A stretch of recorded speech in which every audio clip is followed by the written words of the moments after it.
voltar para trás.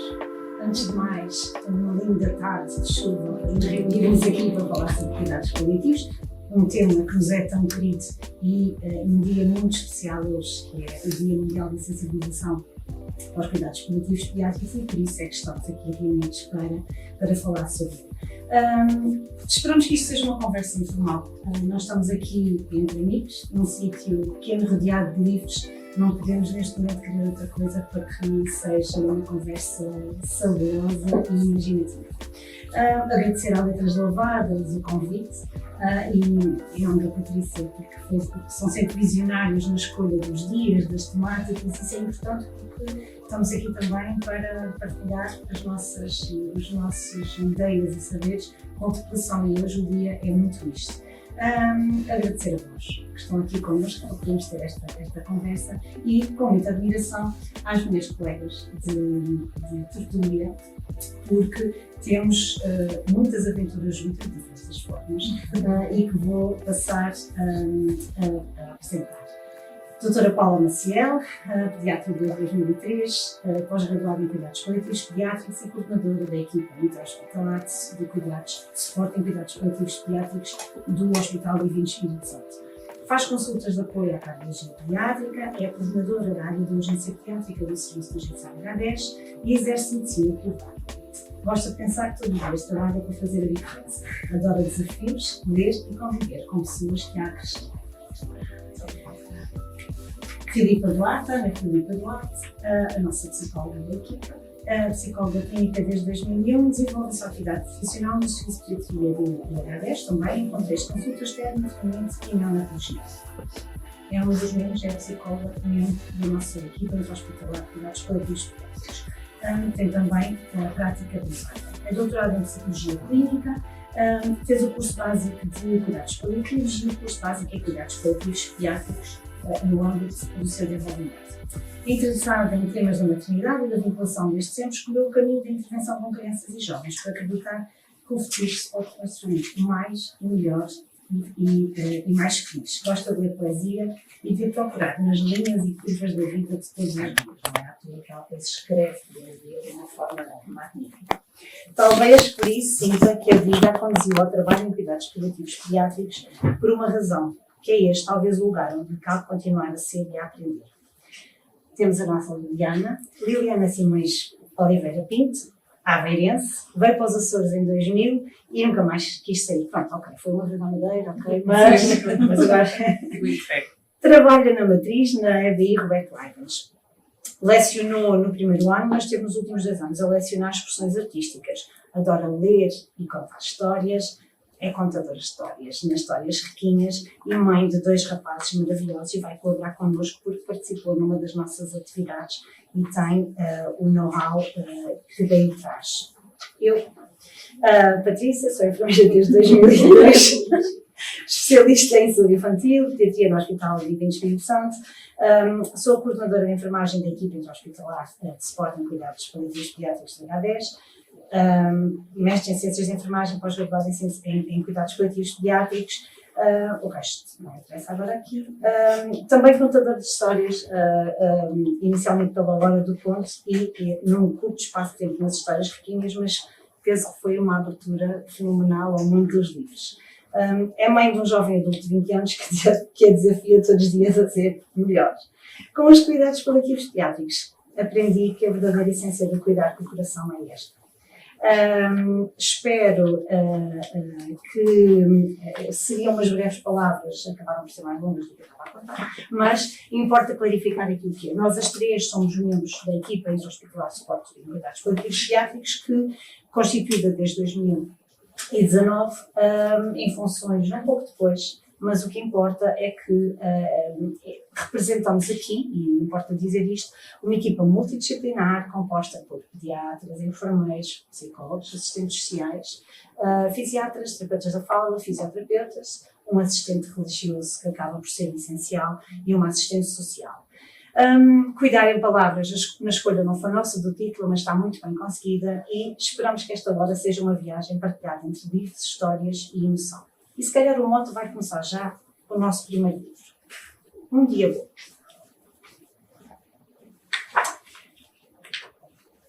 Vitória, Vitória, acabou-se a história. Vamos ao nosso momento bom de agradecer algo bom que aconteceu hoje. Mas mãe, hoje não foi um dia bom. Não sei o que agradecer. Sabes, querida. Às vezes um dia bom é um aroma que se espalha. É descobrir um sabor. Às vezes um dia bom é uma história de encantar. Ou um sonho. Às vezes um dia bom é um pedido de desculpa. É um olhar. Às vezes, um dia bom é uma torneira que se abre para curar. Às vezes, um dia bom é uma voz acolhedora. Às vezes, um dia bom é um sorriso inesperado. Às vezes, um dia bom é um reencontro ou uma reconquista. Às vezes, um dia bom é aprender a cuidar. Às vezes, um dia bom é um sim que se renova ou um não na hora certa. Às vezes um dia bom é um segundo que fica para sempre. Mas como sabes tantas coisas, tens sido tu a ensinar-me que a vida pode ser inesperadamente bela nas coisas mais simples. Às vezes um dia bom é acreditar que um dia bom chegará. E penso que é um bom mote para começar e dar-nos aqui, mediante um convite à gratidão, à esperança, um convite diante da fragilidade da existência que nos traz algumas palavras que podiam ser tantas outras, e lanço aqui a pergunta à doutora Paula Maciel, então, o que é isto? Porquê é que vamos falar de cuidados paliativos pediátricos, em que é que eles assentam, que crianças podemos ter e em que pilares é que se baseiam? Obrigada. Esse livro realmente resume o que são também os cuidados paliativos pediátricos, porque a nossa função é, independentemente da doença ou das circunstâncias, transformar os dias em dias bons. E isso para dizer que os cuidados paliativos pediátricos abordam,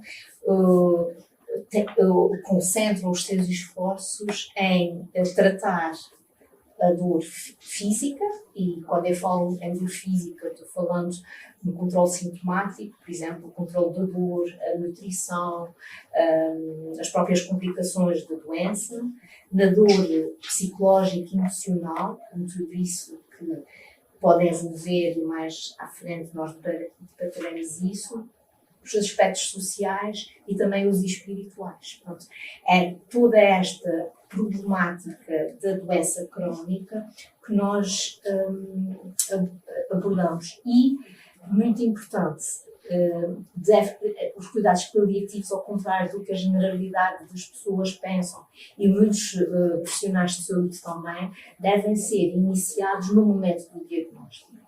E isso em pediatria é tanto mais importante porque nós temos muitas das vezes, um longo percurso à nossa frente, ou não, mas o que importa é que a parceria que se vai criar com a criança, com a sua família, seja estabelecida desde logo, porque vão ser muitos momentos difíceis e que essa relação tem que ser estabelecida progressivamente.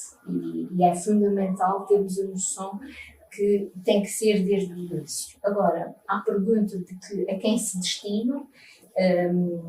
destinam-se a crianças que têm o que nós chamamos de doença crónica complexa, que podemos dividir em dois grandes grupos: doenças que limitam a vida ou doenças que ameaçam a vida. Limitam a vida porque são diagnósticos em que a previsão, a expectativa de vida é inferior à partida, é inferior à média, digamos assim, e as outras que são inesperadas, ou seja, posso-vos dar exemplos, por exemplo, neste último caso, uma criança que tem um acidente de viação, é internada nos cuidados intensivos com um prognóstico reservado, aquela criança deve ter o apoio de uma equipa especializada em cuidados paliativos, porque as dúvidas, o suporte àquela família deve ser feito por por uma equipa estruturada neste apoio. Depois temos, e gosto também de dar esse exemplo, e nós temos aqui profissionais de saúde que sabem isso também de nós, o início da vida, ou seja, um diagnóstico pré-natal. Um casal que recebe um diagnóstico pré-natal de uma patologia muito grave pode e deve ter o apoio de uma equipa especializada, multidisciplinar, que permita tomar decisões informadas e uma equipa que suporta as decisões daquele casal. Portanto, essa equipa, a Patrícia já disse, é multidisciplinar precisamente por causa disso, que nós abordamos diferentes vertentes do cuidar e precisamos também dos diferentes saberes que se cruzam para um bem, que é a qualidade de vida daquele indivíduo, ou seja, transformar aqueles dias em dias felizes, em dias únicos, em dias bons. E passa por aí, não é? Porque, em termos muito simples, significa viver o melhor possível todas as fases da doença. E também perceber que nós cuidamos da pessoa e não da doença. Eu acho que isso é um paradigma que quem trabalha em paliativos tem. Eu vou ser honesta às vezes, eu quero dizer o nome da doença, também são doenças tão raras e tão difíceis. É uma das especificidades que nem me recordo, porque é-me indiferente, eu vou ser honesta, é-me indiferente. Eu tenho uma criança, um pai, uma mãe, um irmão, uma irmã. Eu tenho isso, não tenho a doença daquela criança. Tenho as necessidades dele naquele momento, sejam elas quais forem, e da mãe também. Agora está precisando mais desse apoio, lá vamos. E é um bocado disso a filosofia que deve estar por trás disso, é a pessoa, as pessoas, a humanização dos cuidados. Há tempos que lia que era isso, não? Todos devemos ser paliativistas e não apenas as equipas. Não, a gente tem que regressar um bocadinho a essa altura, que às vezes digo que é a altura do João Semana, que já estamos no meio de livros, não é? Em que ele ia à casa das pessoas no seu burrinho e tal, e aquela humanidade que existia está infelizmente a deixar de existir. E com a medicina paliativa e os cuidados paliativos, eu acho que estamos a tentar recuperar isso. Mas não é só isso, como é óbvio. Os cuidados paliativos têm que ser exercidos por quem tem a formação, porque também é de uma sensibilidade que todos nós compreendemos que tem que haver formação, e nós que vamos fazendo essas formações todos os dias percebemos que precisamos de mais e temos sempre medo de com uma palavra, não é? Nesta vulnerabilidade, e a gente está falando de livros, uma palavra tem muito significado e precisamos sempre de nos atualizar. Depois, os valores em que eles se assentam, e por falar em palavra, tem 4 pilares que estão definidos, e um deles é a comunicação. Lá está, a comunicação empática e compassiva, e na comunicação os livros podem ser aliados, por exemplo, para nós transmitirmos informações à criança, para trazer a nós, para desconstruirmos emoções. E a Frederica vai falar muito melhor do que eu sobre isso, mas é um recurso que é muito importante. O controle de sintomas, pois claro, quer dizer, se a criança não está bem, se não tem a sua dor controlada, se não descansa bem, se não está bem nutrido, se as feridas não estão tratadas, isto faz parte das nossas obrigações de médicos. Nem sempre é possível o controle total, Também é importante ter essa noção e ir passando às vezes essa noção, são às vezes situações complexas que é difícil, mas nós temos muitas ferramentas e felizmente já as crianças têm muito bom controle sintomático. Depois, outros 2 pilares essenciais é a família.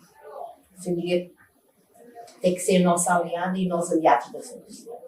E para isso temos que ter disponibilidade para a família, desde que a conhecemos, enquanto cuidamos deles e depois, quando há o processo da morte e do luto, nós também temos que continuar disponíveis para aquelas famílias, porque senão eles sentem-se abandonados, porque o processo não acaba ali, porque eles têm sempre muita importância para nós e apesar da ausência que a gente também tem aqui um livro excelente que fala nisso, de dar significado àquela ausência, aquela família acaba por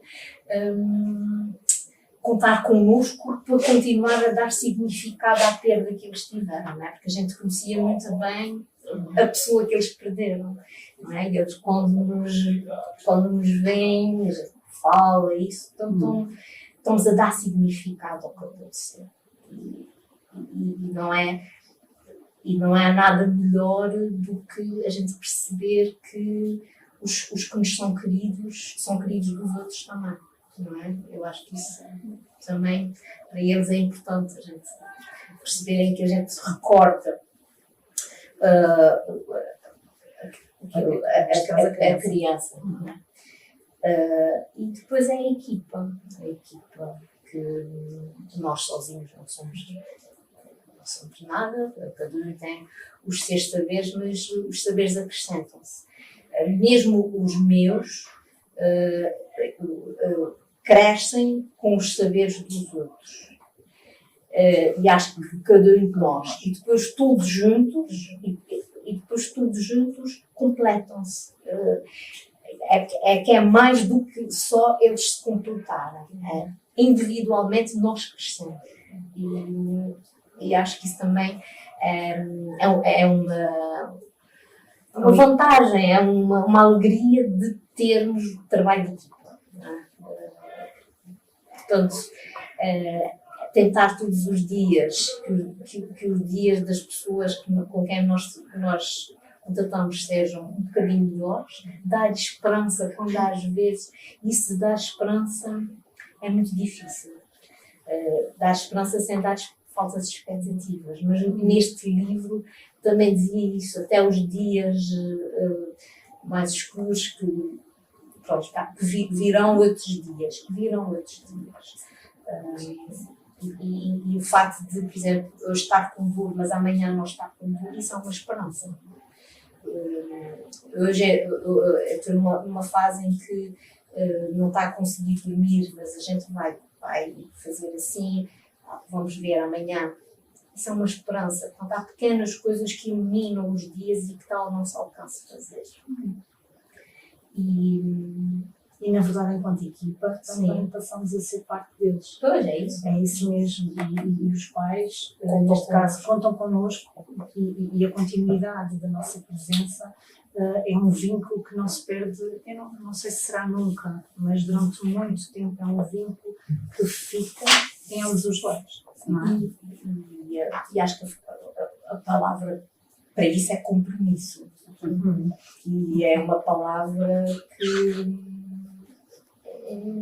que é muito exigente.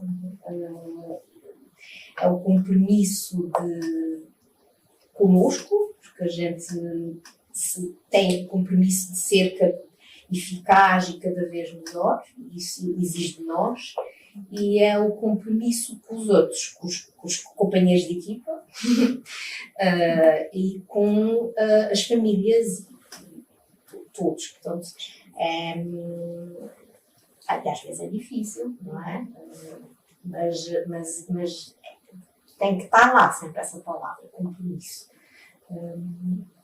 Porque só assim é que também do outro lado podem perceber que nós estamos de alma e coração, não é? Portanto, eu resumia, para não me alongar, que nos cuidados paliativos a vida da criança não se mede pela sua duração, não é? Mas pela qualidade das relações e das experiências. E isto está presente neste livro e está presente na nossa vida de todos, na vida de todos nós, não é? Cada vez mais acho que isso é uma aprendizagem que a gente também faz. Acho que sim. Não é? Sim. Obrigada. E partindo do princípio que o livro é o nosso mote, e como podem ver, nós temos aqui, não só da livraria, mas das nossas bibliotecas pessoais de trabalho, alguns dos livros que poderão ser um contributo para trabalhar com estas crianças e com estas famílias, mas tendo em conta que a comunicação é uma pedra basilar da nossa intervenção diária. Doutora Filipa, que estratégias é que temos ao nosso dispor, que livros é que temos, que sugestões é que temos para trabalhar os cuidados paliativos com as crianças e os pais que vamos cuidar. Mais do que as estratégias que existem, e vamos falar um bocadinho disso, é realmente uma abordagem global com a criança. Eu vou utilizar muitas vezes a palavra criança, mas criança engloba crianças, adolescentes, jovens, mas é mais fácil e passa quando a criança refere-se a qualquer idade. Mas essa abordagem global, quer com a criança, quer com a família, que tem que ser profundamente empática, compassiva, respeitadora do espaço, da liberdade de cada um, e que permite criar esta relação que a doutora Paula estava a falar,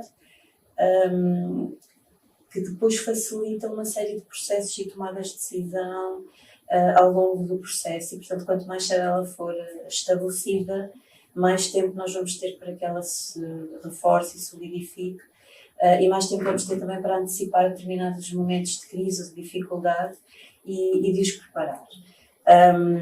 Por isso, esta abordagem senta muito de facto na comunicação, e eu queria falar-vos um bocadinho deste pilar da comunicação em cuidados paliativos, que do meu ponto de vista depois não se consegue dissociar do outro pilar, que é o apoio à família. E, portanto, eu ao falar disto vou estar sempre a falar e dos seus familiares, e da família e dos seus familiares, porque realmente faz parte da filosofia e do ponto de vista dos cuidados paliativos pediátricos, como dos cuidados paliativos em geral, mas nos pediátricos muito em particular, este olhar à família, porque até porque muitos dos nossos doentes são menores e há muitas decisões que têm que ser tomadas pelos pais, porque depois há irmãos, porque há avós, e às vezes até há figuras de vinculação que não são família de sangue, mas que têm uma ligação tão forte àquela criança que acabam por entrar também nos nossos cuidados pelo significado que têm. Cada família é uma família, e os cuidados paliativos pediátricos também são cuidados altamente individualizados, por isso, porque tem que ser, é uma arte muito artesanal, tem que ser feita à medida de cada um, de cada menino e de cada família. E, portanto, é parte também do nosso trabalho ajudar a família a enfrentar todo este processo, desde a aceitação do diagnóstico, a compreensão do diagnóstico, como depois a fase de progressão da doença, e muitas vezes a antecipação do fim de vida, a despedida, e para além disso, o processo de luto, porque efetivamente, como se diz, o amor não acaba ali, e o trabalho dos paliativos também não acaba ali, e nós mantemos. Quando muitas vezes no início do caminho nós dizemos, acho que é essa a minha leitura do compromisso, quando no início, nos primeiros encontros, nas primeiras reuniões, nas primeiras conversas, nós olhamos aquelas pessoas nos olhos e lhes dizemos que o caminho vai ser muito duro, muito difícil, e que ninguém o pode fazer por eles, mas que nós podemos fazê-lo com eles e que eles não têm que o fazer sozinhos, e que nós vamos ter uma mão que está ali, um ombro que está ali, e que não os vamos deixar. Depois, em muitos momentos lá à frente, nós vamos lembrar dessas palavras e vamos pensar que não os podemos deixar, porque foi esse o compromisso que nós assumimos. E, portanto, isto é também um trabalho que implica muito de nós e da capacidade relacional. Vou ver aqui um bocadinho de água, peço desculpa.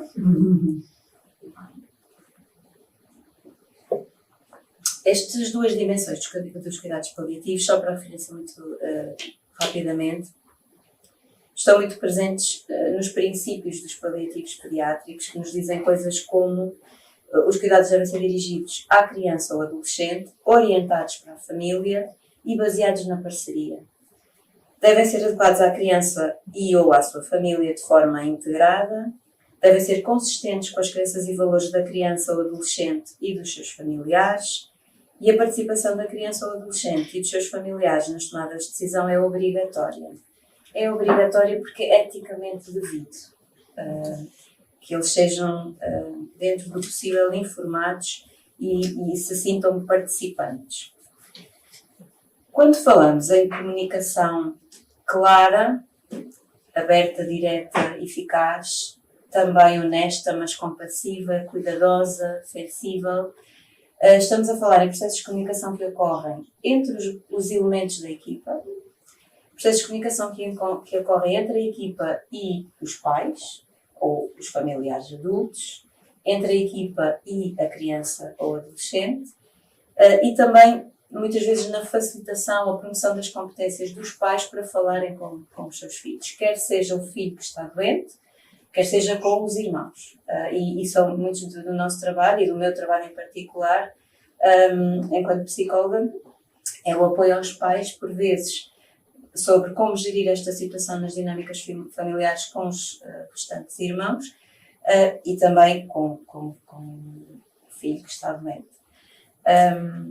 Esta comunicação deve ser sempre ajustada de acordo com dois parâmetros. A fase da doença, porque a informação que vai ser transmitida e o modo como ela é transmitida na fase do diagnóstico não é a mesma na fase da progressão da doença, não é a mesma em momentos de crise ou em momentos de estabilização, não é a mesma quando nos aproximamos do fim de vida e precisamos de antecipar e planear esses momentos, e não é a mesma após a morte e durante o luto, como é evidente, penso eu, para toda a gente. Tem que ser também adequada às etapas de desenvolvimento da criança, quer a nossa comunicação com ela, quer a comunicação dos pais com ela. As crianças mais novas precisam de uma comunicação, informação simples, clara, direta, filtrada dentro daquilo, com sensibilidade e cuidado, mas com acesso à verdade que a criança pode compreender. A comunicação com os adolescentes e com os jovens implica mais pormenores, mais detalhes, implica estar disponível para responder aos porquês e às perguntas com uma fundamentação clara e honesta. A respeito da comunicação com a criança, eu gostava de falar aqui de uma questão que é a famosa conspiração do silêncio, que acontece também em casos de doença grave em adultos, mas que em casos de doença em idades pediátricas, doença grave, potencialmente limitante da vida, é muito frequente e que diz respeito à situação em que muitas vezes, frequentemente, o primeiro impulso, a primeira intuição dos pais é pedir que não se conte à criança a realidade do seu diagnóstico ou a realidade, o impacto que aquele diagnóstico vai ter nos próximos anos de vida, o prognóstico. Obviamente que isso também nunca pode ser feito, essa informação nunca é transmitida de uma vez, há timings para isso, há processos, mas esta ideia de que o não saber protege a criança, mesmo uma criança muito pequena, é um mito que nós precisamos de desmontar com os pais, e muitas vezes o trabalho começa logo por aí. Porque ajudá-los a perceber que, independentemente daquilo que já foi explicado ou dito à criança, ela sabe sempre mais do que aquilo que nós julgamos. Porque ela o intui, porque ela o percebe, seja nas conversas sussurradas, seja nas portas fechadas, seja na alteração do estado emocional dos pais, que elas detectam logo, porque são as pessoas que elas conhecem melhor, seja em pequenas alterações das dinâmicas familiares. Portanto, os sinais estão lá e as crianças são altamente intuitivas. E os adolescentes então têm outros recursos para pesquisar e perceber e descobrir, mas mesmo as crianças mais pequeninas, estamos a falar de crianças de 4 anos, muitas vezes intuem que alguma coisa se passa, que é um segredo, e o segredo é sempre mais, é potencialmente mais danoso e é capaz de provocar mais sofrimento do que a verdade dita de uma forma cuidada, amorosa, com amparo, da forma correta, pela pessoa correta, porque quando nós não sabemos, imaginamos, e imaginamos muitas vezes o pior. E isso cria de facto uma incerteza e uma instabilidade muito grande, que importa desmistificar e depois ajudar os pais a ultrapassar essa barreira. Eu não quero perder. Onde é que está o meu Oscar? Está aqui o Oscar. Este livro, O Oscar e a Senhora Cor-de-Rosa, não sei se vocês conhecem, mas é um livro muito divertido e cheio de luz e de cor e de esperança, e passa-se numa aula pediátrica onde estão várias crianças com doenças graves. O caso do Oscar é uma doença oncológica, mas depois ele faz vários amigos que têm outro tipo de doenças, e que fala muito da importância das relações humanas neste contexto, das amizades que ele faz, das relações humanas com os outros funcionários, os enfermeiros, os médicos, e também a senhora Cor-de-Rosa, que é uma voluntária, que tem depois aqui uma relação muito especial com ele. Mas também fala de uma forma muito clara desta conspiração do silêncio. Ele descobriu, por acaso, numa conversa entre os pais e o médico, que tinha uma doença grave, que seria um cancro e que teria pouco tempo de vida. Os pais não lhe tinham contado e depois continuaram a não contar. E ele ficou muito zangado. Ele diz coisas como, deixa-me ver,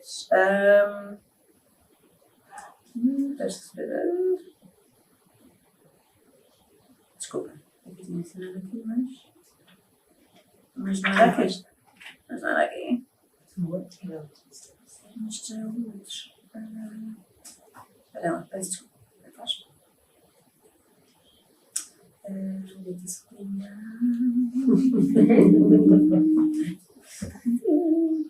Já sei, era aqui. Portanto, ele começou a ver a conversa escondido e diz: o médico estava, depois de transmitir a notícia, estava a perguntar aos pais: querem vê-lo e dar-lhe um beijo? E a mãe disse: não teria coragem, ele não nos pode ver neste estado. E o Oscar começa a contar: foi aí que compreendi que os meus pais eram 2 cobardes. Pior, 2 cobardes que me tomavam também por um. Como havia barulho de cadeiras no escritório, calculei que iam sair e escapei-me pela primeira porta que apareceu. E depois fugiu, não é? Foi-se esconder, mas ficou muito desiludido com os pais, por os pais não terem a coragem de lhe dizer e acharem que ele não ia ter a coragem de enfrentar. Mais tarde, numa visita que os pais lhe fazem, ele diz: quando acordei, claro que me tinham trazido presentes. Desde que estou permanentemente no hospital, os meus pais têm dificuldade em conversar. Por isso trazem-me presentes e passamos a estar chateados a ler as regras dos jogos e os manuais de instruções. O meu pai é muito desenrascado com as instruções. Mesmo que sejam em turco ou em japonês, não desiste. E segue tudo conforme indicado. É o campeão do mundo das tardes de domingo estragadas. Porque, na verdade, eu queria falar sobre o que se passava, não era fingir que estava tudo bem. Porque isto de gerir a esperança, dirigi-la para aquilo que é possível, trazer alegria, trazer vida a todos os dias, não implica fazer de conta, implica lidar com a verdade e ainda assim manter a esperança. E pronto, e havia aqui um outro no fim que eu já não encontro, mas em que ele depois no fim agradece aos pais quando finalmente têm coragem para falar com ele sobre isto. Outra coisa que eu queria chamar a atenção é que realmente quando falamos com crianças temos que ter muito cuidado com a forma como lhes transmitimos a informação e em que contexto e de que forma é que as apoiamos depois. As crianças têm defesas emocionais e psicológicas muito mais frágeis que os adultos, pela sua imaturidade e pelo seu nível de desenvolvimento, mesmo um adolescente, e mesmo um adolescente já mais crescido, não é um adulto, não tem o mesmo nível de maturidade nem de capacidade de se defender e proteger em situações de grande adversidade e sofrimento, e precisam muito mais de ser amparados e ajudados. E por isso é que é preciso às vezes levar, ir dizendo a informação de uma forma a conta-gotas, ir guiando a criança ou o jovem para que ele vá percebendo sem nós termos que dizer, à medida daquilo que as defesas dele e a maturidade dele lhe permitir compreender e perceber. E há fases, como os adultos, em que ainda não estão preparados para compreender ou perceber o alcance das palavras que nós usamos. E isso acontece também com frequência. Na fase inicial, toda a informação médica relevante é transmitida aos pais, tudo aquilo que é possível de saber naquele momento e que eles têm o direito de saber. Às vezes é transmitida várias vezes por diferentes profissionais ou pelo mesmo profissional em diferentes momentos e tempos depois eles dizem que nunca ninguém os informou disso, porque efetivamente eles ouviram mas não processaram e eles não se lembram de ter ouvido, ou ouviram mas não compreenderam, e isso tem que ver obviamente com o choque, o impacto emocional duríssimo da informação que é transmitida e do tempo que é preciso para processar isto gradualmente. Vamos por fases. O que fazer na fase do diagnóstico? Explicar a doença à criança e aos pais, reconhecer e identificar os sintomas que estão relacionados com esta doença e, em relação às crianças, ajudá-las gradualmente a perceber que esta doença poderá ser diferente daquelas outras que eles já conhecem. Um bocadinho diferente, pode ser um bocadinho mais difícil, podem ter que vir mais vezes ao hospital, fazer tratamentos diferentes, mas isto sempre, assegurar que estamos cá e vamos tratar de ti e os pais também vão estar sempre contigo, mas ajudá-la a compreender que agora estamos a falar de outro patamar de dificuldade. Falar do plano de tratamento, avaliar as expectativas dos pais, ajudar os pais gradualmente a adequar as suas expectativas relativamente ao plano de tratamento, relativamente àquilo que é o prognóstico que se antecipa, que teremos fases mais leves em que eles podem respirar e fases mais difíceis, que esses momentos difíceis podem repetir-se e que fazem parte do caminho. E, mais uma vez, dizer-lhes que estaremos lá e que todas as decisões vão ser partilhadas e vão ser tomadas em conjunto e que a informação lhes será sempre transmitida atepadamente. Um aspecto muito importante aqui, dar resposta às necessidades relacionais. E aqui eu vou falar particularmente das crianças e dos adolescentes. Este é um trabalho que tem que ser feito sempre, desde o início e sempre, às vezes de forma mais intensiva, outras vezes de uma forma menos frequente, porque eles precisam menos. Mas, como eu estava a dizer, as crianças precisam de maior proteção e segurança do que os adultos para serem capazes de lidar com estas situações.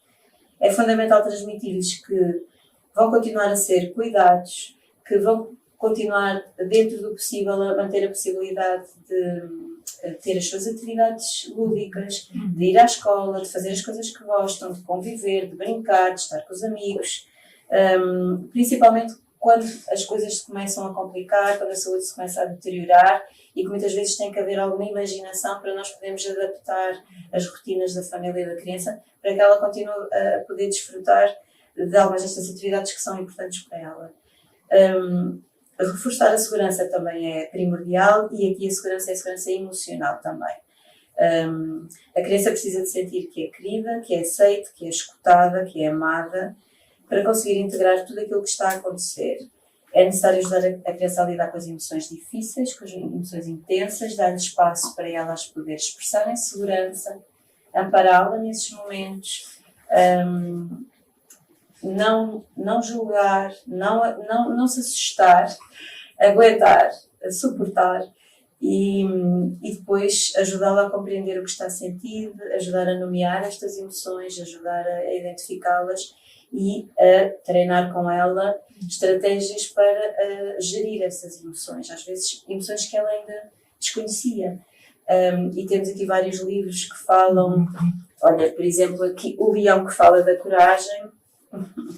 Isto é um livro que não tem nada a ver com paliativos ou com doença, mas que vai falando do que é isto do medo e da coragem que nós todos temos, não é?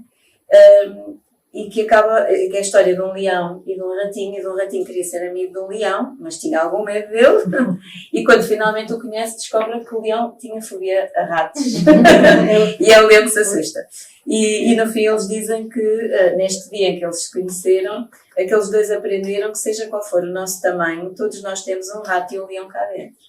E muitas vezes com as crianças e com os pais, e com os técnicos, o que nós temos que fazer é acordar o leão cá dentro e descobrir a nossa coragem e alimentá-la um bocadinho.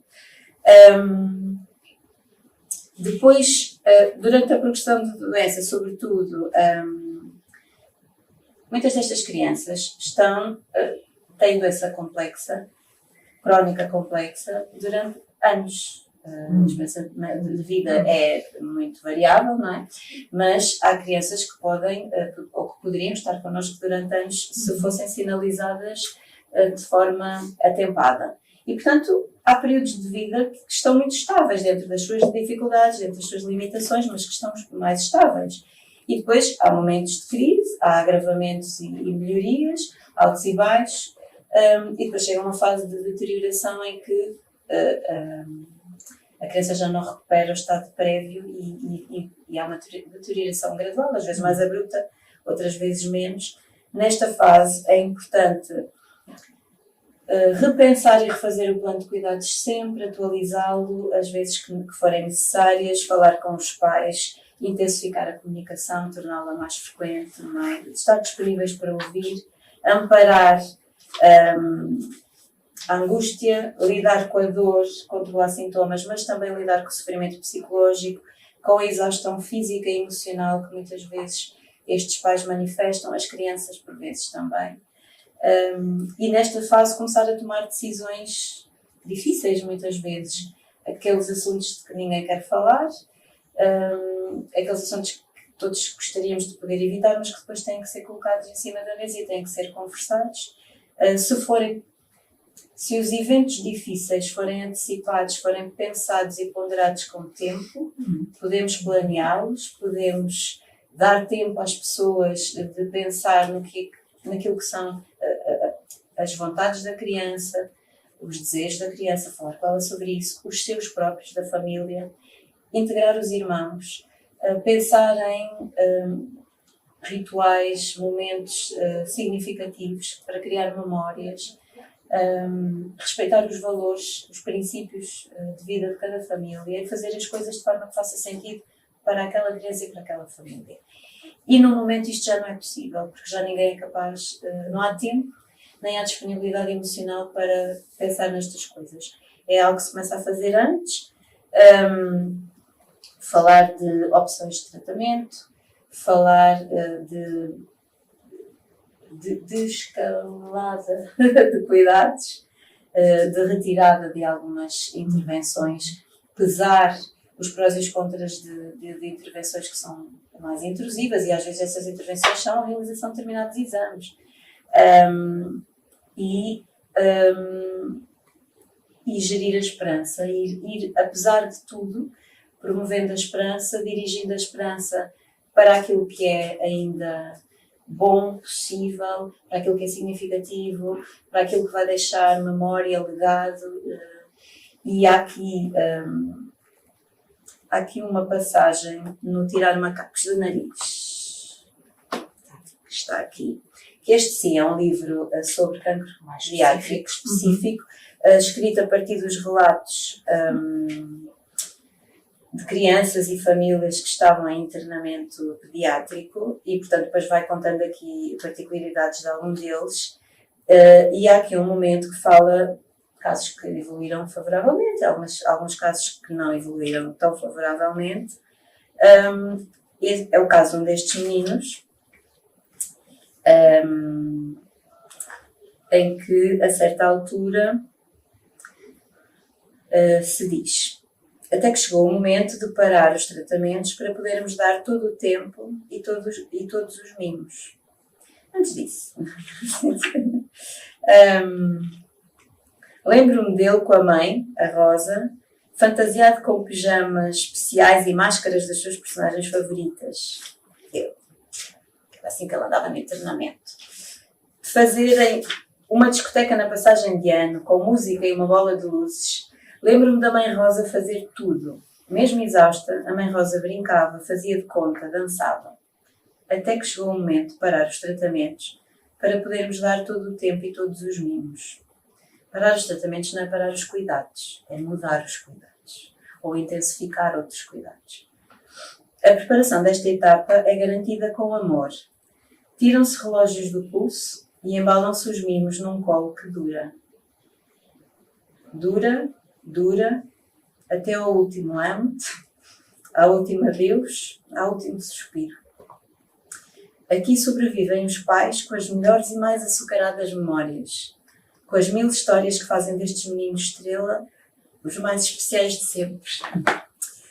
E isso para dizer que toca aqui numa outra questão muito relevante a cuidados paliativos pediátricos, que é a noção de tempo e do quanto o tempo, que é tão subjetivo em todas as circunstâncias da nossa vida, em paliativos pediátricos é completamente subjetivo. Tira-se os relógios, o tempo cronológico deixa de importar, importa o tempo vivido, importa o tempo sentido.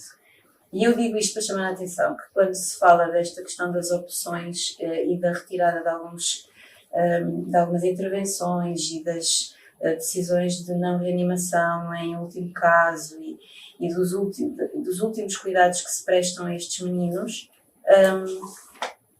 que isto são sempre escolhas de amor, são escolhas que são feitas em conjunto com os pais, porque são os pais e é eles que lhes cabe também ter voz e ter um papel ativo nestas decisões, no entanto, com todo o cuidado e delicadeza de nunca transmitir a responsabilidade por esta decisão para os pais. Os pais nunca têm a responsabilidade por esta decisão, a responsabilidade é da equipa, a decisão final é da equipa, mas eles são sempre ouvidos e os valores deles, as crenças da família são sempre consideradas e nunca podem ser ignoradas. E muitas vezes isso implica lidar com a culpa, lidar com ajudá-los a perceber que não é uma desistência, que são escolhas de amor naquilo que neste momento entendemos todos que é o melhor para este menino, melhor para esta criança, que é o que lhe proporciona a melhor qualidade de vida no tempo de vida que houver, para que possa desfrutar de outras coisas, nomeadamente do colo e da presença.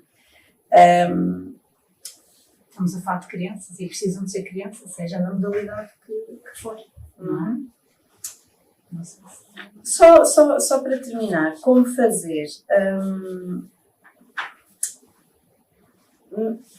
Muitas das coisas que nós fazemos ao falar com as crianças, transmitimos também aos pais para que eles depois possam falar com os seus filhos. Respeitar a idade a nível de desenvolvimento da criança, partir do discurso da criança, muitas vezes aproveitar as palavras que ela usa, o vocabulário que ela tem, que é o que ela conhece, que sabe e que os pais conhecem melhor do que ninguém também. Como eu vos disse, ter muito cuidado com as defesas e não entrar de uma forma que seja devastadora destas defesas, porque elas estão lá porque são necessárias. E, portanto, deixar a criança guiar um bocadinho a conversa, ir atrás dela, deixar a criança marcar o ritmo, proporcionar momentos e situações seguras em relação que lhe permitam falar, colocar perguntas ou falar do que elas pretendem e depois deixá-las marcar este ritmo. Perceber o que é que a criança já sabe, perceber o que é que a criança quer saber, estar disponível para tolerar as perguntas, para conseguir responder de uma forma honesta, sensível, com cuidado, filtrando a informação que damos, mas sempre de forma verdadeira. Não mentir, nunca. O que não podemos responder, não respondemos e dizemos que não sabemos. Ou que ainda não sabemos, mas que mais tarde voltamos a esta conversa. Usar os recursos expressivos que a criança melhor conhece e que mais facilitam a expressão das emoções dela. O desenho, a plasticina, a construção de histórias e de brincadeiras com fantoches, com figuras humanas, com animais e os livros.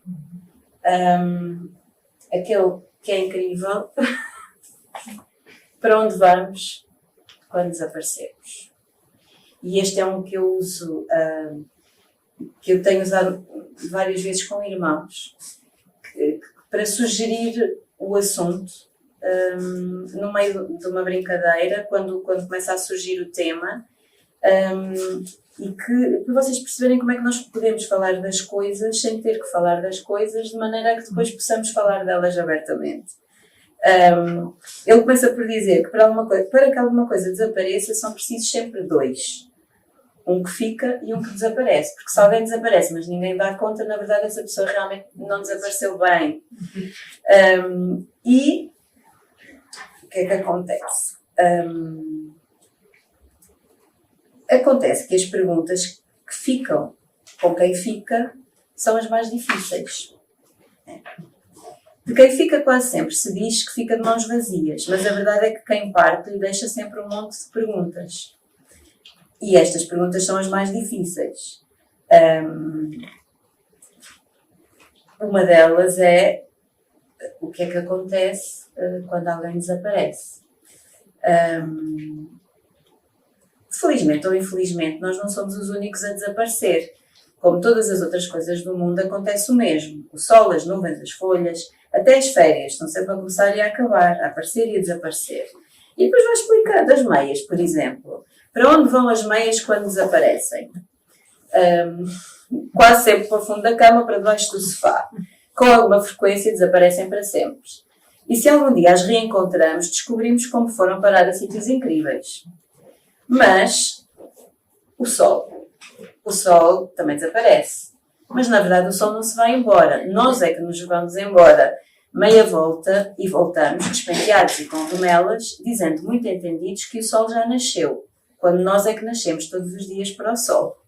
E por aí fora, e a neve, e o barulho, e toda a gente, quando a noite cai, para onde é que eles vão, nada dura para sempre.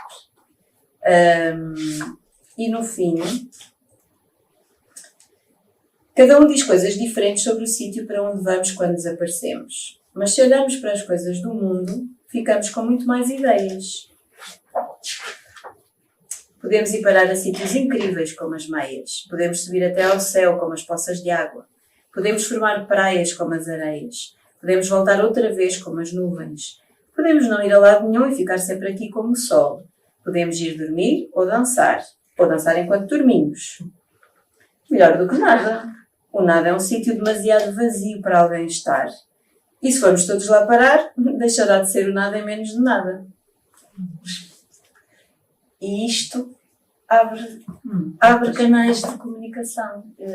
E depois treinamos com as crianças e com os pais competências de gestão emocional, de expressão emocional, que lhes vão, de certa forma, dando almofadas para amparar os momentos difíceis. E no meio de tantos teríamos outros tantos exemplos. E há muitos mais. Nem que seja. Esse também. Apenas mostrar que o coelho sabe só ouvir. E podemos, vem um que vem rir, há outro que vem brincar, há outro que vem contar piadas. Fazer maldades. E ele só ficou com quem ficou sossegado, ao lado, a ouvir. E o silêncio também é um meio de comunicação muito importante nestas alturas, quer para as crianças, quer para os pais. Outra das estratégias que nós temos aqui, que são difundidas por todas as equipas, mas está disponível para qualquer um de nós na internet, que é o PIPS. O PIPS não é mais do que um kit feito e preparado pela Angélis.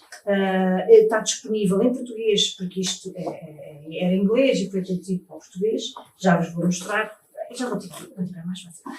Este PIPS não tem mais do que um kit. Este é físico, mas na internet vocês têm todos estes recursos que já vos vou apresentar. Este kit não é mais do que foi preparado para crianças cujos pais, cujos familiares teriam a passar por uma doença em que fossem falecer. São cartas de preocupações, estratégias para criar memórias,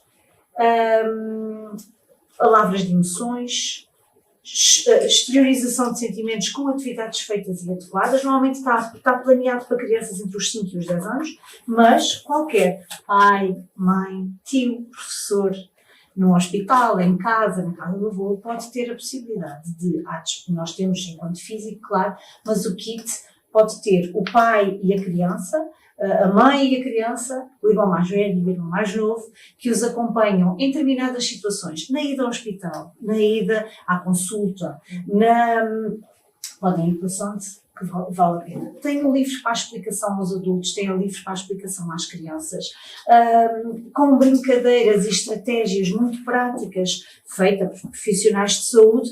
Temos também, eu acho que essencialmente ajuda os adultos a ver como é que vamos trabalhar isto com as crianças em casa.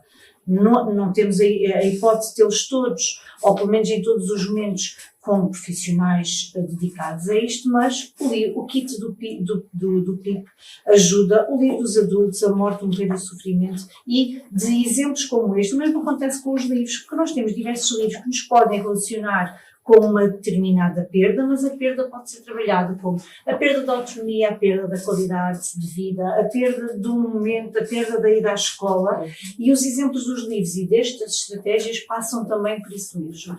É que a perda pode ser uma ou muitas e a ideia que nós temos de trabalhá-la pode ser otimizada como qualquer uma das pessoas que tem essa possibilidade de fazer. O que nos leva à importância da sensibilidade para este dia. Este dia, estarmos aqui hoje todos a falar de cuidados paliativos, é isto, é desmontar um pouco daquilo que são as estratégias que todos nós em casa temos para trabalhar com crianças com doença crónica complexa.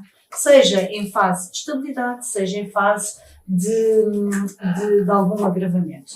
E não é à toa que vê uma quantidade de chapéus ao vosso redor. Porquê? Porque hoje é o dia do chapéu, é o dia da sensibilização para os cuidados paliativos pediátricos, e não é à toa que estamos cá hoje, todas as segundas sextas-feiras do outubro, anualmente, o que acontece é o dia dedicado a isto. É internacional, há uma associação internacional que a IPCPCN, que faz delinear este dia precisamente para isto, para que há um aspecto muito importante. Nós falamos daquilo que é o ideal, mas o ideal não acontece diariamente porque não há recursos, porque não há tempo, não há pessoas só para isto. Não é à toa, pois o Expresso lançava uma notícia precisamente da falta da quantidade de crianças que têm critérios, que têm as condições, mas que não é seguido em cuidados paliativos. Este dia serve para isto e a equipa tem esta função. E gostaria de vos primeiro apresentar alguns dos dias que nós tivemos aí. Hilda, não sei se é possível. Nós inicialmente começámos por equipa, começámos a aumentar este dia, o dia também consiste em tirar o chapéu e tirar fotos com o chapéu, com o hashtag Hats On for CPC, que nós vamos ver aqui, e à medida que os anos foram passando no seio da equipe intra-hospitalar, o que fizemos foi ir crescendo. Fizemos inicialmente as fotografias no ano com a equipa, no ano seguinte fizemos fotografias com as equipas pediátricas. Pode ir passando, Hilda, se faz favor. Isto é a nossa equipa, a grande parte, tínhamos esquecido da nutricionista, a grande parte dos elementos. Fomos transitando para as equipas pediátricas, e ao fazermos isso também abrimos a sensibilidade a todos os casos que extrapolam o seio da nossa equipa, e em 2023 fizemos uma atividade um pouco mais extensa. Porquê? Porque além de termos as equipas hospitalares, achamos que não só os cuidados de saúde primários através da equipa de saúde escolar, que tem uma relação muito próxima com as escolas, teria um papel essencial nesse caminho, ou seja, todas as escolas foram foram convidadas a desenvolver, as crianças a desenvolver um chapéu, que tivemos mais de 60 chapéus. A professora Liliana já nos vai dar o seu feedback, como é que foi trabalhar com as suas turmas, mas todas as crianças que levaram para casa esta ideia chegaram a casa e falaram com os pais. À semelhança disto, também achamos que as entidades desportivas que têm miúdos a treinar, também aconteceu. A Escola do Pauleta, o Santa Clara e as atividades gímnicas também colocaram o chapéu pela causa, porque ao podermos falar nisto a uma criança, estamos a falar não só à criança, mas aos pais. E assim abrimos janelas para os cuidados paliativos pediátricos e especialmente daquilo que é a verdadeira essência. O feedback foi muito agradável. Este ano fizemos diferente, só para terem a noção, não só esta tertúlia, mas além de muitas das equipas do Hospital Pediátricas e também os paliativos de adultos, os chapéus que vocês veem hoje aqui nós abrimos este ano a academia, ou seja, a Escola Superior de Saúde pôs o chapéu pela causa, até os jogadores da Primeira Liga em 2023 puseram o chapéu pelos cuidados paliativos pediátricos. Este ano fizemos uma montra, que foi uma das formas que tivemos de colocar alguns dos chapéus, que por impossibilidade de fazer uma exposição maior, foi a forma de podermos dar visibilidade ao trabalho dos miúdos, essencialmente era isto. Este ano foi, como vos disse, a academia, os estudantes do primeiro e do segundo ano de enfermagem também colocaram o chapéu e toda a escola se entusiasmou a fazer chapéus, nomeadamente no polo de Angra. Se calhar nesta sequência, a professora Liliana é a altura ideal para nos dizer como é que foi trabalhar com os miúdos. Trabalhar com os miúdos, qual é o seu feedback, qual é que foi a sensibilidade sua, naturalmente, e das crianças relativamente a esta atividade. Sim, quando o convite chegou à escola, entendemos que seria, quem quisesse aderir, que seria um chapéu por turma. E, no fundo, era um chapéu por escola. Mas foi engraçado porque permitiu, não tivemos a selecionar quem queria ou não, os docentes que quiseram, obviamente, fazer isso. Eu estava na área das expressões, eu trabalhei com as minhas 3 turmas. E tinha uma turma de primeiro ano, 2 de terceiro, e foi engraçado. As crianças querem tudo que a gente lhes entrega, é novidade ou não seja, eles querem, são entusiastas. O primeiro ciclo ainda estão naquela fase, a maioria que recebem tudo com muito amor e carinho, e se é para andar, vamos lá. E então eles tiveram que fazer o seu projeto, mostramos eu trabalhei assim, o chapéu que tinham que decorar, e cada um fez o seu projeto, e o seu projeto ganhou foram todos decorar o chapéu. Mas eu expliquei porque é que era aquele chapéu, qual era o objetivo. O objetivo era para levar para o hospital, para as crianças que estavam nos cuidados paliativos. E então isso surgiu muitas perguntas. Mas o que é isso, cuidados paliativos? Assim, e vou-vos tentar explicar mais ou menos, porque hoje descobri que sabia muito pouco. Realmente, não é? De facto, a gente acaba por saber, ir aprendendo. Explicar que havia crianças, pessoas que tinham doenças, poderiam terminais, e umas, no caso do cancro, aquela palavra dura, forte, pode levar ao fim de vida ou não. E eu escrevi aqui perguntas que me vieram, que eles fizeram, mas o chapéu é para quem? É para uma criança? E assim, não, é para estar lá no serviço. Mas nós podemos ir ver, eu acho que é melhor não, porque se as crianças estão doentes, podemos levar doenças para eles, assim. Mas vai para onde? Vai mesmo? Eu assim, não sei bem, vai para o hospital, não é? Mas porquê? Eu assim, porque estamos Estas perguntas eram todas as aulas enquanto fazíamos a decoração, todas as vezes. E assim, mas para que é que havia tantas crianças doentes? Porquê é que há tantas crianças doentes? Porquê é que os remédios não os curam? Porquê é que tinham de ficar nos hospitais? Ou não é? Porquê é que não podem vir para a escola? E porquê é que as crianças morrem se são tão pequenas? Essas perguntas foram fazendo, e eu tentei explicar, e venho ao encontro de uma das histórias, do que é que acontece, não é? Para onde vamos quando desaparecemos? Eu expliquei-lhe, tudo na vida tem um início, tem um fim. mas isso quer dizer que o meu pai vai morrer, a minha mãe? Pois. Pois, poderá acontecer. E o natural é que assim seja. E eu disse, mas eu não quero que o meu pai morra. A criança chorou porque eu não quero. Ele não vai morrer, não vai morrer. Em princípio, pronto, é aquela sensibilidade, é sermos confrontados com algo que não queremos, que achamos que o certo deve ser primeiro os mais velhos e depois as crianças, não é? E nós próprios, eu própria, também ter que lidar com essa situação e poder-lhes explicar, transmitir a eles que é normal. Toda a gente tem um início e um fim. O sol nasce e desaparece. A chuva começa, mas também acaba. Comemos um pão, ele está inteiro, depois desaparece. É como tudo na vida. Tudo tem início e um fim. Mas eles precisam de ser sensibilizados e nós adultos não para aceitar, porque isto é muito complicado de aceitar. No sentido que é injusto, não é? Mas para perceber e tentar compreender as nossas crenças que temos na escola em cuidados paliativos, não é? E recebê-los e aceitar e ter cuidados. E foi engraçado que há lá um menino que ainda, graças a Deus, ainda o temos lá, e eles iam lá ter com ele e perguntar se ele estava bem. A maneira dele ia responder, não é? Traz outra sensibilidade. É um dos objetivos. Depois tem perguntas que eles fizeram que vai na essência, que é porque é que os remédios não curam? Porque isso é uma grande questão e as famílias põem essa questão. Não é? Mas a medicina está tão avançada, como é que não há uma cura? E é uma pergunta difícil. As crianças fazem na sua inocência, mas o adulto pensa nisso. E depois é a finitude.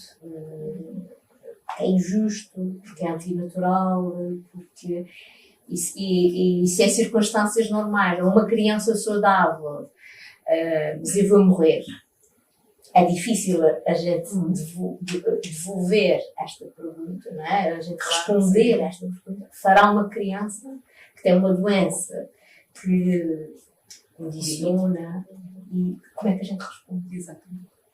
E isso não faz parte do são essas estratégias que a Filipa teve aqui a nos dar, não é? Nós falamos pouco, amor.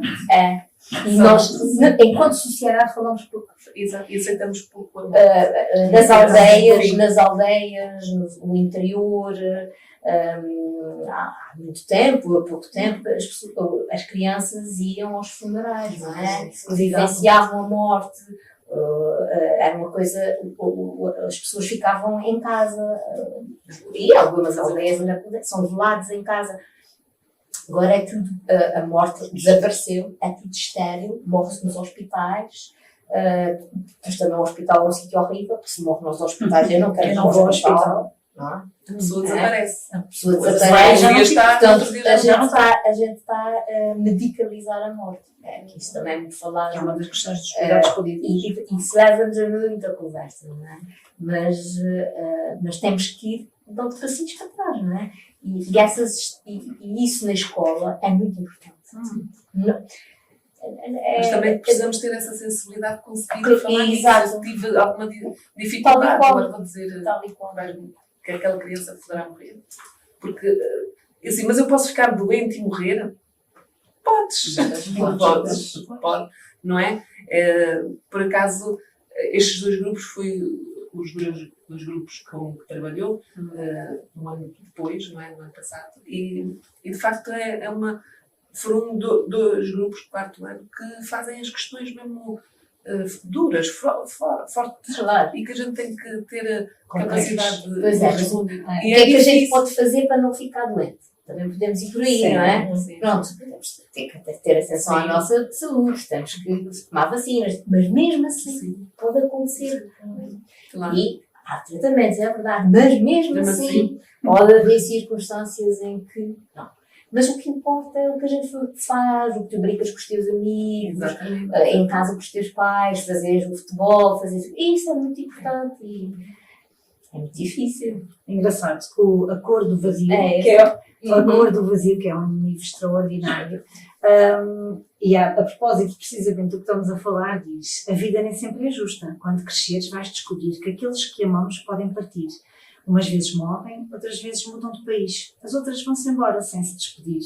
Eu sei que custa muito perder alguém querido e não há como esquecer esse espaço vazio. Não podes fazer de conta que ele não existe, mas dar-lhe outra forma será o teu desafio. E aqui é um pouco como preparar as crianças para isso mesmo. É uma dificuldade, é um trabalho que se faz aos poucos e não é à toa que nós fomos aumentando o leque medido, chapéu, enquanto equipa. Voltamos a dizer que o tempo é pouco, o compromisso é muito, a disponibilidade que a equipa vai tendo é às vezes sobrenatural. Não é que a gente Não, é isso, não é, mas é sobrenatural quando acontece. Mas é um bocadinho isto. À medida que vamos pondo a semente em cada um dos locais, vamos fazendo com que haja mais perguntas e as perguntas levam à necessidade de resposta e à necessidade das pessoas se prepararem, de trabalharem este assunto. E eu penso que este é como hoje. O facto de estarmos aqui hoje é um bocadinho isto, e obrigada a Letras Lavadas pelo desafio, precisamente por isto. Porque podemos, através dos livros, através das nossas experiências, através da nossa partilha, levar a mensagem mais longe. E se calhar finalizava, não tinha decidido acabar com o amor nas pequenas coisas, não o vou fazer, mas gostaria que uma das mensagens que se passasse hoje era esta mesmo, é que o amor vem muitas das vezes nas pequenas coisas na nossa vida e enquanto cuidamos de crianças em cuidados paliativos pediátricos. E gostaria de finalizar esta reflexão com a ideia de que o amor não desaparece quando a cura não é possível, muda de forma. Os cuidados paliativos pediátricos acolhem, aliviam, acompanham e dão cor ao tempo que resta. Cada gesto de cuidado físico, emocional e espiritual é uma pincelada que transforma o vazio em significado e a dor em vínculo. Agora, deixo à vossa consideração, se calhar alguma questão que queiram colocar, alguma partilha neste dia que já vai mais longo. Não nos coloquem a falar sobre cuidados paliativos, porque nós não teríamos tempo para acabar, mas tendo em conta o tempo que fomos dispondo, estamos à vontade para quem quiser partilhar algum aspecto que seja essencial para o resto do dia. Tenho uma pergunta. Força. É uma equipa grande, não é? E eu vi falar também de um elemento religioso. A fé, que grau tem a fé, a religião? Somos um país maioritariamente católico. Que peso é que tem isso na cura, na vivência? Não sei, para qualquer um. É sim, tem um peso muito grande. Nós sabemos, ou seja, está cientificamente provado, não é? Nos artigos, que quem tem a espiritualidade e a fé católica, seja, acaba por lidar melhor, porque tem esse suporte, não é? Esse suporte serve de amparo, com muitos momentos de dúvida, de interrogação, de indignação, mas também de reconciliação. E o líder espiritual que eles escolhem, a gente tem mas há outras religiões, ajuda-os a dar significado àquele caminho. Muitas vezes há perda, não é? E está provado que essas pessoas depois encontram mais conforto na perda do que quem não tem essa religião. Agora, a espiritualidade constrói-se de muita maneira, não é? As pessoas não têm a religião e têm uma grande espiritualidade. Eu estou falando de religião, não é? Muita força de viver, por exemplo. Certo. E porque acreditam que há algo que as ajuda a superar, que não precisa de ser católico. Que isto é uma passagem, há quem acredite que nós estamos aqui de passagem, há quem acredite que vão para um sítio melhor, e a gente vê muito isso, nos lamentos dos pais e dos familiares, agora foi para um sítio melhor. É um conforto. É um conforto que encontram, embora seja um lugar comum. Mas é apoiado na fé que eles têm, não é? Da ressurreição, que é o caso da católica. Já os hindus acham que, pronto, é uma passagem. Por isso é que os rituais, a aceitação da morte na religião hindu é completamente diferente. Eles não se votam, se calhar. Mas é engraçado ver isso. E não só em situação de perda. Sim, não sim. é? Ao longo do Sim, caminho. Ao longo do das adversidades, da doença e do trajeto. de todo o caminho. Obrigada. E não só em situações de cuidados Sim, paliativos, sim, sim. a fé, independente da que fala, seja, ajuda-os a superar, ou a estar inserida também na sua vida. Nós já tivemos uns internados que fizeram a primeira comunhão durante o internamento, foi aberta a possibilidade de fazerem a festa da sua primeira comunhão. Já tivemos de outras religiões que não católica, em que o seu pastor, Sim. o seu líder, o cristão, foi fazer uma visita e foi considerada uma visita benéfica para a sua recuperação, Sim, não é para a família, mas para a próxima Andréia criança. também tem histórias dessas, sim.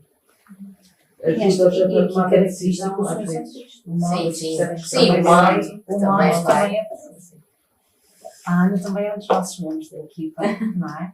Uma das nossas- Eu ouvia-vos todos os dias. Estávamos juntas todos os dias. Há que trabalhar, não se pode falar Eu não sei se há mais alguma pergunta, se não convidava-vos a tirar o chapéu pela causa. Tirávamos uma fotografia que simbolizava, neste caso a cor, a tirar, a simbolizar o dia com a fotografia do final da nossa partilha, que aqui foi, com os chapéus que nós trouxemos ali mais para ficar simbolizado o resto do dia. Sim, estamos em pé dos livros. Ao pé dos livros. Vamos a isso.